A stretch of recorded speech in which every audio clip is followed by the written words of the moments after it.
Hey guys, what is up? It is the Rich Baseball Guy. Now for today's episode, we're going to be covering the offseason for my favorite team, the Philadelphia Phillies. Hopefully I will be doing a series for all 30 teams for these type of videos. So we'll get started on a second. Like and subscribe to the Rich Baseball Guy, and I am going to be debuting an intro. So I hope you guys like it. Comment if you do, comment if you don't. Because if you do like it, then I'll be doing it for the rest of the videos. Alright, this is how it will start. And the lights again.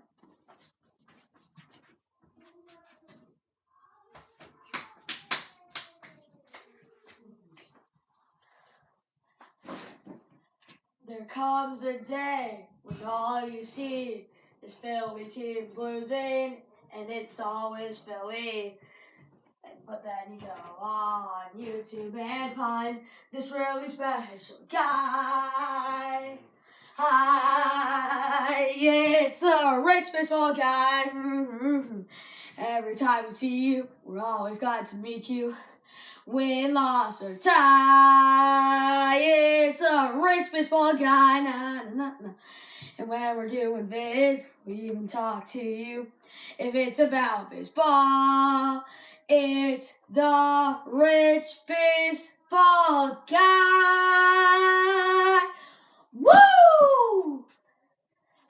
Alright, so remember, if you like that intro, then I'll keep doing that. And comment down below if you like it or not. And now, time for our featured presentation. Okay, so as I said, sorry about that. So as I said in the intro to the intro, we are going to be covering the offseason for, if you can see it, the Philadelphia Phillies. By the way, I made this myself. So basically what I'm going to try to do is I'm going to title these like the team and then a recap of their offseason 2019. So, I'm going to hopefully be doing this to all 30 teams. I'll probably be doing the Angels next because they have probably had like the biggest offseason out of any team. So the Angels, the Yankees are on my list, and then I should say the Diamondbacks, the Brewers, all those teams.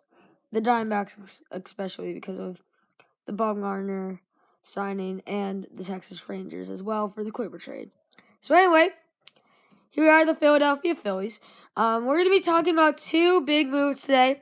Zach Wheeler and Didi Gregorius. So, let's start off with Zach Wheeler.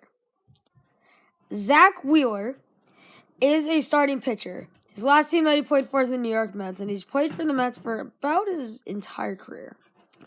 Wheeler has actually been a pretty decent pitcher. Obviously, it's been tough for him playing in New York behind DeGrom, the on and off of Noah Syndergaard, and maybe even Marcus Stroman he may have played behind. But Mets, they've been trying to trade Wheeler for a very long time, and they just couldn't get a deal. I don't really think they really got a deal that they liked. Or they just decided to keep him. He finally went to free agency, and he got picked up by the Phillies. Now, what this means to the Philadelphia Phillies is they finally have a number 2 pitcher. Now, Aaron Nola is going to be a rock-solid ace. We all know that. And please do not come up to me and say that Jake Arrieta is a number 2 pitcher. Because I will throw everything that I have to the ground and say you are a baseball fool. Because you do not see the numbers that Jake Arrieta puts up. They're like terrible. They're like ERAs in the 5s. Anyway, so like I said, Zach Wheeler is probably going to be the number 2. I think naming the Phillies rotation off the top of my head, We have Nola as the ace, like I said. Wheeler, I'd say through Girardi's stubbornness and how he used to play as a catcher, I'm gonna say that Arrieta is gonna be 3 for now until he goes terrible. Vince Velasquez 4, and then there's a really huge race for 5. I have Zach Eflin for my number 5, but there's him. There's Jason Vargas, which I don't know why we're keeping him. Andy McPhail, if you're listening to this video, please get rid of Jason Vargas. It's going to be the best for everyone. Just get rid of Jason Vargas. And Nick Pivetta, although Pavetta's probably going to be starting the year out in Lehigh Valley. I probably botched that up, but whatever. So that is Zach Wheeler. Now, the other one is kind of an interesting move if you look at it, but yet again, if you look at it, it's not a very weird move. Once you look at the analytics and data and things. So I just broke it. The Phillies signed Didi Gregorius to a 1-year, $14 million contract, or 1-year, $14 million contract. In case you're wondering, Wheeler was 5 years, $118 million. So, again, a huge salary there. Didi Gregorius, I think he'd be a solid fit in Philadelphia. Now, we all saw with how Bryce Harper, I would say underachieves a little bit in his first year as a Philly. But I really do not think that's going to happen to Didi Gregorius. I think Harper was put on the spot for being the major piece to the Phillies lineup. They're not looking for Didi Gregorius to be that main piece. Heck, we don't even know if he's going to be playing his starting position at shortstop because Segura's playing shortstop, and it's either him or it's either Segura or Gregorius. But the loser of the shortstop position will take second base, which Cesar Hernandez is gone. So, I really like the move. Didi has been, Sir Didi as he's called, he has been a little bit injury riddled, but I think that he'll be a solid left-handed bat in our lineup. We desperately need a left-handed bat, even though we got Harper. Hoskins is a righty, Realmuto's a righty, Kingery's a righty, Hazley's a lefty, although he may not be getting that much playing time. Dickerson, I think, is gone. McCutcheon's a righty, so there's your basic lineup, peoples. Didi Gregorius, left field at Citizens Bank Park is a pretty easy place to hit bombs. So, Didi Gregorius, I'm expecting, I'd say 15 home runs, which he has been getting really close. He's been hitting 14. 15 home runs, expect 80 RBIs, maybe 60, 65 doubles.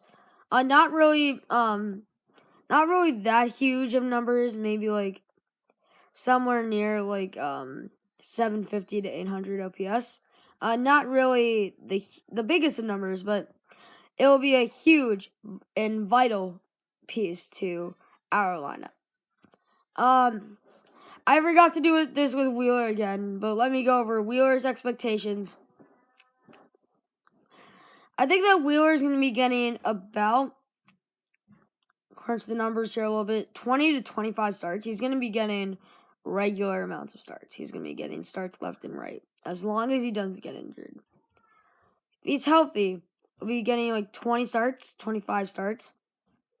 I think he'll go a 9-7. A 9-7 ERA, right near 3.33. Whip is probably going to be right around 1. He's a very average pitcher. He's not going to shock you, but the way that the Phillies pitching went last year by September and July, we do need an average pitcher for sure. So that is going to conclude our Phillies offseason 2019 video. If you didn't see the first video, which is terrible camera and long waits, I know, but I'm sorry for that. But if you didn't see the first video, I'll put it up for you on hopefully an end screen. That's gonna do it, guys. Expect another video coming tomorrow on either the winter meetings or probably the LA Angels. So I'll talk to you guys later. Peace out, peoples.